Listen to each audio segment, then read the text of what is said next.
The Battle of Glen Affric, also known as Blàr Ghleann Afraig in Scottish Gaelic, was a skirmish that took place in 1721 in the Scottish Highlands. The battle was fought between the government-backed forces of the Clan Ross and the rebel forces of the Clan Mackenzie and their allies, the Clan Macrae. The battle was a significant event in Scottish history and had a lasting impact on the politics and society of the region. The Jacobite Rising of 1715 was a rebellion against the British-Hanoverian government, led by the exiled James Stuart, who claimed to be the rightful King of England, Scotland, and Ireland. The Highland clans were divided in their support for the Jacobites, with some supporting the rebellion and others supporting the government. The Clan Ross, one of the most powerful clans in the Highlands, supported the government during the Jacobite Rising of 1715 and the Rising of 1719. The chief of the Clan Mackenzie, William Mackenzie, 5th Earl of Seaforth, had been exiled in France for his part in the Jacobite Rising of 1715. He returned briefly to Scotland to take part in the Jacobite Rising of 1719, but was defeated and returned to exile in France.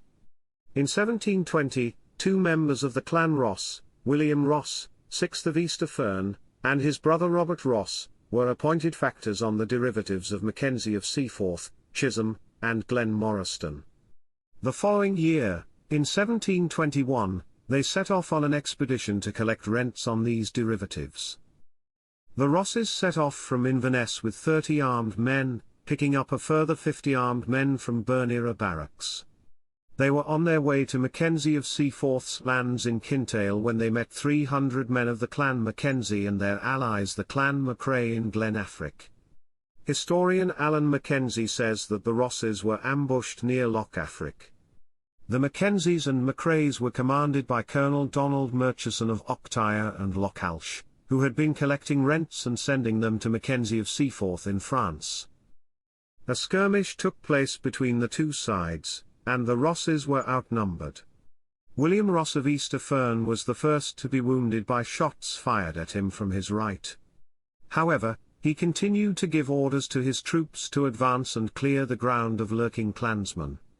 They had some success in this respect and were able to proceed to a narrow gorge in Kintail which led into Loch Affric, where they were ambushed by Murchison's men. William Ross's son Walter Ross and also his nephew William Ross, son of his brother Robert Ross, were also wounded. Realizing that further resistance was useless, William Ross met Colonel Murchison between the lines, and a discussion took place. The Rosses agreed to return home, promising never again to officiate as factors, and as a token of sincerity handed their commissions to Donald Murchison. Walter Ross died of his wounds. Colonel Murchison insisted on escorting his foes past a thicket where he alleged a bloodthirsty party from the Clan Cameron lurked. On reaching Beaulieu, Walter Ross was buried in Beaulieu Priory. A second unsuccessful attempt was made by government troops to seize Mackenzie of Seaforth's lands by force, in which the Battle of Coily Barn was indecisive.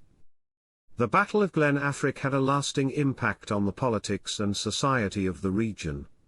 The defeat of the Rosses marked a significant victory for the Mackenzies and Macraes, and further solidified their power in the region.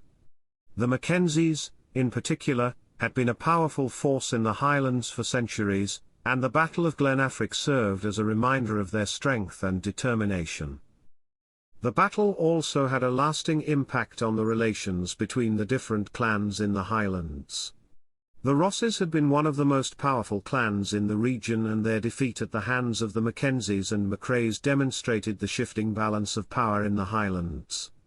The battle also highlighted the deep-seated rivalries and tensions between the different clans, which would continue to shape the politics and society of the region for centuries to come.